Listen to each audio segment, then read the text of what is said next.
I always tell myself I met him on accident, but the truth is I was bored enough to say yes to anything that looked like it might pull me out of my routine.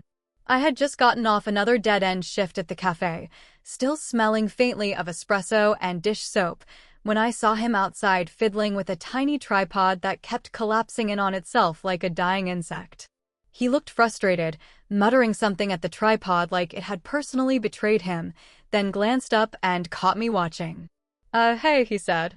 His hair was blown sideways from the wind, and one of his eyes squinted more than the other when he smiled, like he wasn't sure how to do it.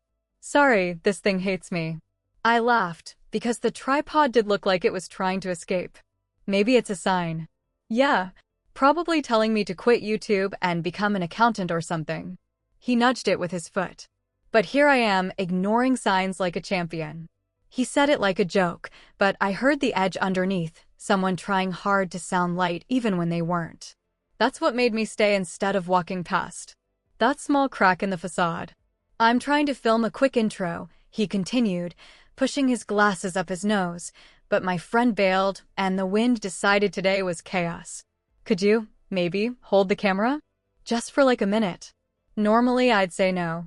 Stranger. Camera. Weird vibes. But he didn't feel like a threat. He felt like someone whose entire day hinged on a tiny favor. And maybe I liked the idea that my presence, my help, could mean something to someone in that moment. Sure, I said. I have nothing better to do. His relief was instant, flooding his face. Seriously? You just saved my life. He handed me the small camera, then stepped back, shaking out his shoulders like an actor prepping for a scene. Okay, tell me if I look deranged. I tend to look mildly deranged. You look fine, I said, though he did, in fact, look slightly deranged. In an endearing way. He filmed his intro, talking about his tiny but mighty audience of 482 subscribers, a new series he wanted to start, and the cafe behind us where he said he'd eaten the best muffin of his life. I held the camera steady, trying not to laugh when a gust of wind slapped his hair into his mouth mid-sentence. When we finished, he jogged back over. You're really good at that. Like, weirdly good. Most people shake the camera like they're filming during an earthquake. I shrugged. Steady hands. Well, if you ever want to help again, I could use someone who doesn't quake like a chihuahua. I don't know why I agreed. Maybe because he seemed grateful in a way people rarely are. Maybe because I'd been lonely enough to crave any interaction that felt genuine. Or maybe, though I wouldn't know this until much later, it was because he already saw something in me. Not who I was, but what I could be. A presence on camera. A story. A role. Back then, I mistook that for interest. Sure, I said. Text me when you need help. His smile widened, bigger, more relieved than a simple favor should have earned. I ignored that. I ignored a lot of things then. If I had known what that smile meant, maybe I would have walked away. Maybe, but I didn't. And that's how everything started, because he needed content, and I needed to feel like I mattered to someone. He texted me 2 days later, right when I was debating whether to microwave leftover noodles or just fall asleep hungry. Hey, camera hero. You free? I stared at the message longer than I should have. It felt nice, being wanted for something, even if it was just my steady hands. I told myself it didn't mean anything, that he probably sent the same message to everyone before me. Still, I changed out of my pajamas and into something presentable, just in case. When I met him downtown, he had a hoodie on, strings uneven, and the same tripod, miraculously intact. He greeted me with a grin like I was some sort of missing puzzle piece. Today's mission, record a day in the life, he said, gesturing grandly at the street as if it were a movie set. I promise this will be easy. Mostly me trying to appear cooler than I actually am. I don't think you could fake cool even if you tried, I said. His face fell. Wow. That was immediate. I laughed. I meant that as a compliment. He narrowed his eyes. I don't believe you. But he smiled anyway. We filmed him grabbing lunch, talking about his editing process, getting distracted by a street musician, and describing why he hated the color orange. Everything was mundane, yet somehow fun, not because of the content, but because of how he narrated the world. Like everything had a punchline. Hours passed without me noticing. And maybe that should have been the first sign that the line between filming and hanging out was already blurring. I didn't realize it then, but he was studying me, how I reacted, what I laughed at, how to pull expressions from me that looked good on camera. Like I was already an investment. "You're surprisingly easy to be around," he said as we sat on a bench after filming. The sky was turning pink, smeared like watercolor. His camera rested between us, pointed away for once. "That's kind of a weird compliment," I replied. "I mean it," he said quietly. "Some people make me feel like I have to perform all the time. You don't." Irony, in hindsight, is a cruel thing. We talked until the streetlights flickered on, and for the first time in a long time, I felt seen. Not just watched seen. He asked me things no one bothered to ask, what I dreamed of, what scared me, why I kept working at a job I obviously hated. He listened like it mattered. Before we left, he lifted the camera again. "Can I get a quick closing clip? Just a few seconds." I didn't mind. By that point, I thought filming together was our thing. A shared hobby. A shared something. The next day, he uploaded the video. I clicked on it before work, expecting to cringe at my voice or how I breathed too loudly. Instead, the comment section surprised me. "Who's the girl? She's cute, OMG, do more videos with her. Your chemistry is actually really good." I felt my cheeks warm. My stomach twisted, not unpleasantly. It was strange to see myself through strangers' eyes. I messaged him. "Didn't expect people to like me, LOL." He responded instantly. "They loved you. New vid soon?" Soon became often. Often became almost daily. We filmed coffee runs, grocery store trips, dumb challenges he invented on the spot. And every time, it felt like we were slipping into a rhythm, one that made me forget these were videos, not memories. Clips, not moments. Somewhere along the way, I started looking for him on days we didn't film. I started checking my phone more often. I started wondering if the way he looked at me, past the camera, meant something more. But the camera was always there. Without it, I wasn't sure if we existed at all. I didn't realize yet how deeply that truth would cut. I wish I could pinpoint the exact moment I started believing we were something more than collaborators. Maybe it was the day he called me his favorite person without the camera rolling. Or when he texted goodnight with a little sleepy face emoji that made my chest feel embarrassingly warm. Or maybe it was the night we filmed that stupid cook dinner with me challenge in his tiny kitchen, where he accidentally set a potholder on fire and we both laughed until we cried. Whatever the moment was, it happened quietly, sneaking up on me like soft light spreading across a dark room. One day I was helping him film. The next, I was waiting for him to touch me, to say something that would confirm what I already felt. He didn't. Not in words. But he didn't have to. One evening, he invited me over, just to hang out. No filming. No tripods. No list of video ideas he'd scribbled on torn notebook paper. I tried not to read into that, but my heart was stupid. It sprinted ahead of me, tripping over fantasies. His apartment was a chaos of cables, sticky notes, and half-finished mugs of coffee. He apologized for the mess, but I liked it. It felt lived in. It felt like him. We watched some ridiculous action movie that made no sense, and at some point, somewhere between explosions and sarcastic commentary, he leaned into me, hesitant at first, then certain. His shoulder brushed mine. His knee touched my leg. His laughter warmed my ear. I tilted my head toward him, and he didn't pull away. That was the first night he kissed me. It was soft, questioning, like he was asking for permission even as he pressed his lips to mine. I felt my entire body lift, as if something inside me had been unzipped and rearranged. When he pulled back, he whispered, "I've wanted to do that for a while." And I believed him. Of course I believed him. He didn't bring out the camera once that night. I probably should have taken that as meaningful. Instead, I took it as proof that everything between us was real, that I wasn't just a face for his thumbnails. But the next day, he asked if I wanted to recreate our movie night vibe for a vlog.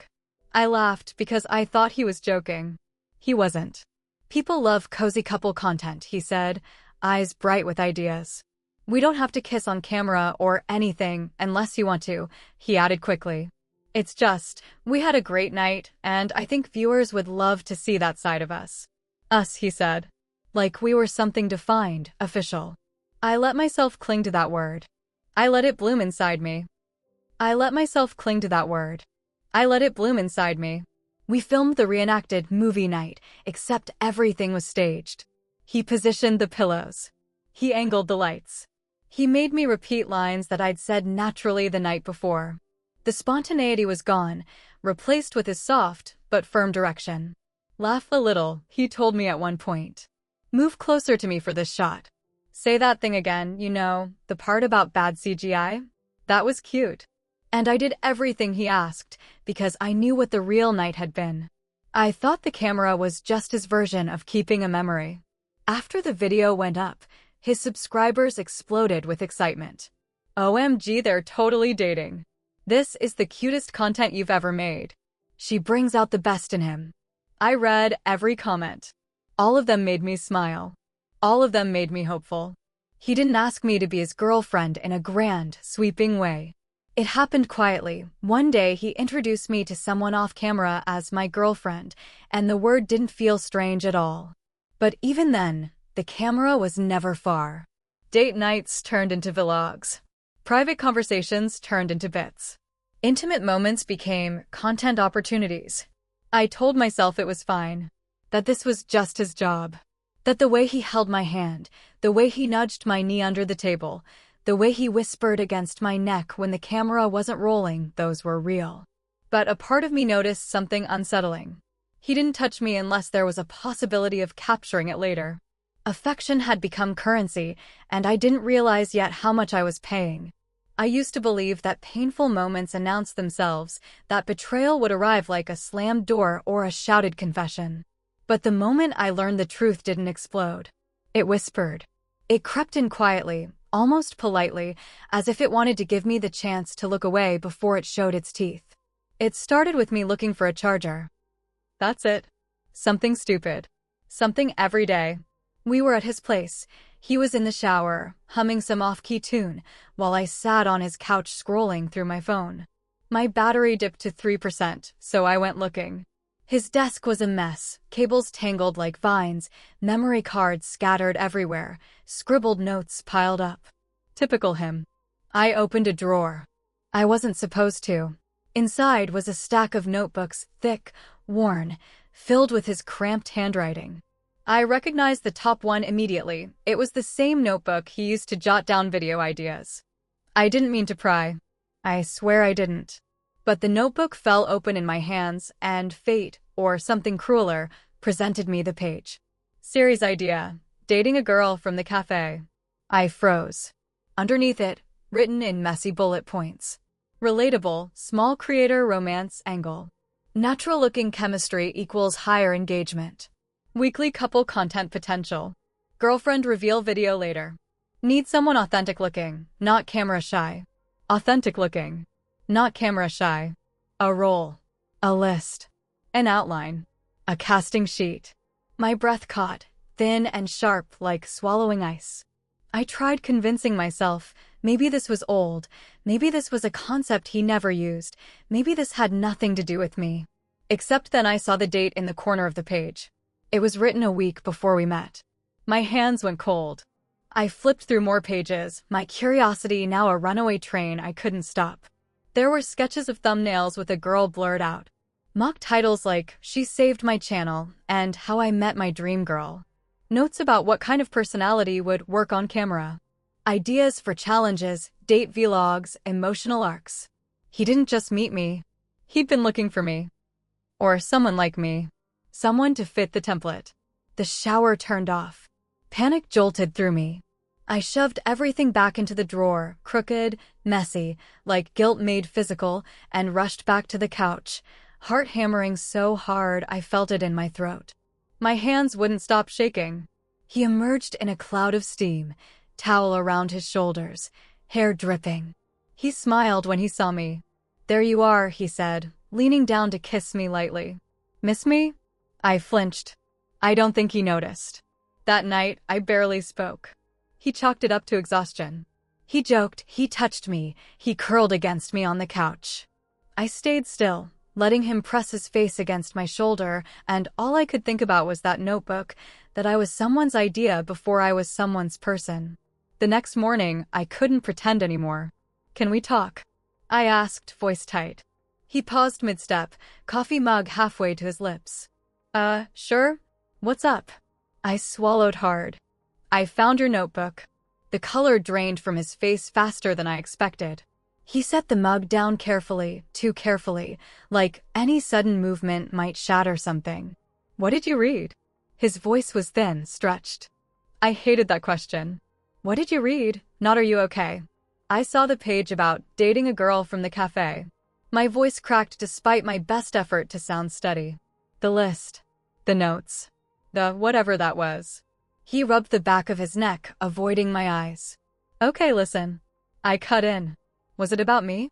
He hesitated. That was my answer. "Look," he said finally, exhaling hard. "It wasn't personal. I needed a concept that would help the channel grow. Dating content does well. You know that." The words hit me like slaps. Not personal. Not personal. So what, meeting me, spending time with me, kissing me, was all part of some strategy? "No," he said quickly. "No, I mean, I didn't plan everything. I didn't expect to actually like you." I felt something inside me fracture. "Like me," I repeated. "Not love me? Not choose me? Just like me enough to keep filming with me." "That's not what I said." "It's what you meant." His jaw tensed. "I just needed content, okay? Everyone needs something. I can't grow without ideas. And you were perfect for it. People love you. You helped the channel take off. Isn't that a good thing?" I stared at him, stunned. My voice dropped to a whisper. "I wasn't your girlfriend. I was your storyline." He opened his mouth, but no words came out. There was no apology. No explanation that could fix the truth sitting between us like a camera still recording. I walked out before he could try to spin it. Before he could turn my pain into another scene. I don't remember leaving his apartment. I don't remember walking down the stairs or pushing the door open or stepping into the cold air outside. All I remember is the feeling like someone had scooped out my insides and left me hollow enough for the wind to whistle through. He didn't follow me right away. I think that hurt almost as much as the notebook itself. When my phone buzzed 20 minutes later, I already knew what he'd say before I saw it. "Can we talk for real, please? You misunderstood. Come back?" I didn't respond. I couldn't. If I let him talk, he'd twist the truth into something palatable. He was good at that, taking messy moments and editing them into something softer, easier to digest. I didn't want to be edited anymore. I went home, crawled into bed fully clothed, and stared at my ceiling until sunrise turned my room into a pale, washed-out gold. I didn't sleep. My brain replayed everything from the first time he smiled at me to the moment I closed the drawer on that notebook. Every laugh suddenly felt rehearsed. Every kiss suddenly felt staged. Every moment suddenly felt like footage. When my phone buzzed again, I expected more messages. But it wasn't him this time. It was notifications. YouTube, Instagram, TikTok. At first, I thought it was just residual engagement from his last video. But when I tapped the app, my stomach dropped. He had posted. Already. A new vlog. Thumbnail, him looking distraught, hand on his forehead. Title, "We Need to Talk." I didn't click it. I couldn't. The betrayal wasn't even cold yet, and he was already turning it into content. My anger surged so fast it shocked me. How dare he? How dare he take something private, something raw and personal, and feed it to his audience like drama candy? But curiosity is a cruel thing, and eventually my finger hovered and tapped. The video started with him sitting on his couch, the same one where he'd kissed me for the first time. His voice was soft, careful, practiced. "Hey guys. So, this isn't an easy video to make." My stomach twisted. He didn't say my name, he was too smart for that, but he talked around it. About a miscommunication. About boundaries. About how relationships get complicated when the internet gets involved. He looked sad. He looked lost. He looked like a man who wanted sympathy, not accountability. And the comments poured in exactly as expected. "We support you, King. Hope she didn't use you for clout." Drama drives views, but stay strong, bro. I slammed my laptop shut, breathing unevenly. He had gotten ahead of the narrative. He had taken control of the story before I could even find words for what had happened. I didn't answer his texts for 2 days. On the 3rd day, he showed up at my apartment. I heard him before I saw him. His knock was frantic, uneven. I almost didn't open the door. But a part of me needed to see his face, needed to hear his excuses in person so I could close the chapter properly. When I opened the door, he looked exhausted. Eyes red. Hair unwashed. Hoodie rumpled. "You disappeared," he said, voice breaking. "You just left." I folded my arms. "You posted a video." He winced. "I had to. People were asking." "You didn't have to," I snapped. "You wanted to. Because everything is content to you, right? Even losing me." "I didn't lose you," he said, stepping closer. "I just needed to explain something before rumors started. You know how the internet is." "No," I said quietly. "You needed to look good." He opened his mouth, but nothing came out. Silence stretched between us, thin and tight. Finally, he whispered, "I'm sorry." I stared at him. I waited for the remorse to feel real. It didn't. "You know what the saddest part is?" I said. "I loved you. I believed in you. And the whole time, you were calculating whether my face would get you more views." His eyes filled with something, regret or fear of losing what I gave him. Maybe both. "Please," he said, voice breaking, "don't walk away." But I already had. I stepped back and closed the door. It clicked shut with a finality that vibrated through my bones. I expected to cry, but I didn't. I was too tired. Too empty. Too done. The first week after I ended things with him felt like detoxing from a drug I didn't know I was addicted to. I kept reaching for my phone, expecting a text, a meme, a "want coffee" message, those tiny, silly threads that had held our days together. Every time I remembered I'd cut that cord, a small ache formed behind my ribs, spreading like bruising. But the quiet was mine again. No lights. No camera. No him adjusting my hair to frame me better. No me worrying about how I looked on his screen. It was just silence, raw, honest, uncomfortable. And slowly, it became comforting. I went back to doing things without being watched, eating breakfast without commentary, walking without someone filming my feet, laughing without worrying if it was usable. I hadn't realized how much of myself I had contorted to fit inside his lens until I felt myself stretching out again, like lungs filling after being underwater. Still, healing wasn't clean. One night, I broke down while washing dishes because the empty space beside me reminded me of how he used to lean against the counter and make dumb jokes until I laughed. Another time, I almost called him when I passed a street musician playing the same song from our second vlog. Almost. But every time I got close, I remembered the notebook. I remembered seeing my humanity turned into bullet points. I remembered realizing he hadn't fallen for me by accident. He had planned me. Meanwhile, his channel began to crumble. At first, I avoided social media completely. But the algorithm is a persistent ghost, and clips of him, stitches, duets, commentary videos found their way onto my feed. He looked different. Not physically, but emotionally. Diminished somehow. Viewers noticed immediately. Where's the girl? The vibe changed.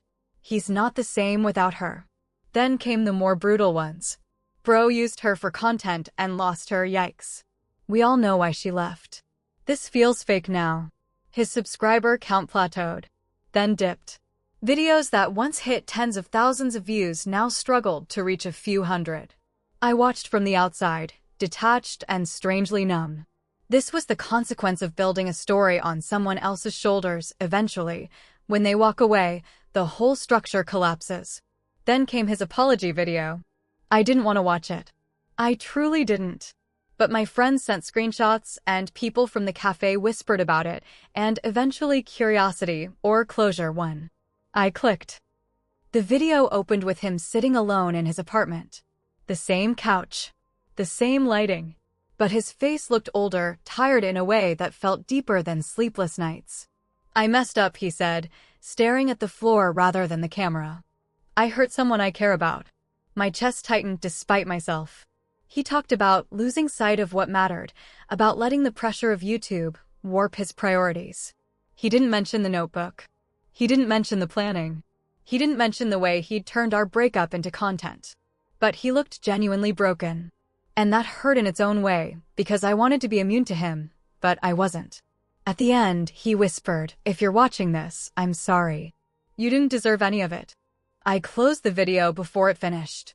Not because I was angry, though the anger was still there, quietly simmering, but because I knew the apology wasn't meant for me. Not really. It was meant for his audience. His redemption arc. His recovery narrative. The next morning, I opened my messages to find a familiar name. Him. His text was short. I meant what I said. "Please talk to me. Just once." I sat with the phone in my lap, staring at his words. Part of me, the part that remembered his laugh, his warmth, the way he'd tuck his chin into my shoulder, wanted to respond. To believe he had changed. To believe that everything he'd said on camera was real. But the wiser part of me knew better. He didn't want me. He wanted closure. Or forgiveness. Or a softer ending for his story. I typed a single message. "I need space. Please respect that." And then, before I could second-guess myself, I blocked him. The silence afterward was immediate. And this time, it didn't feel empty. It felt like freedom.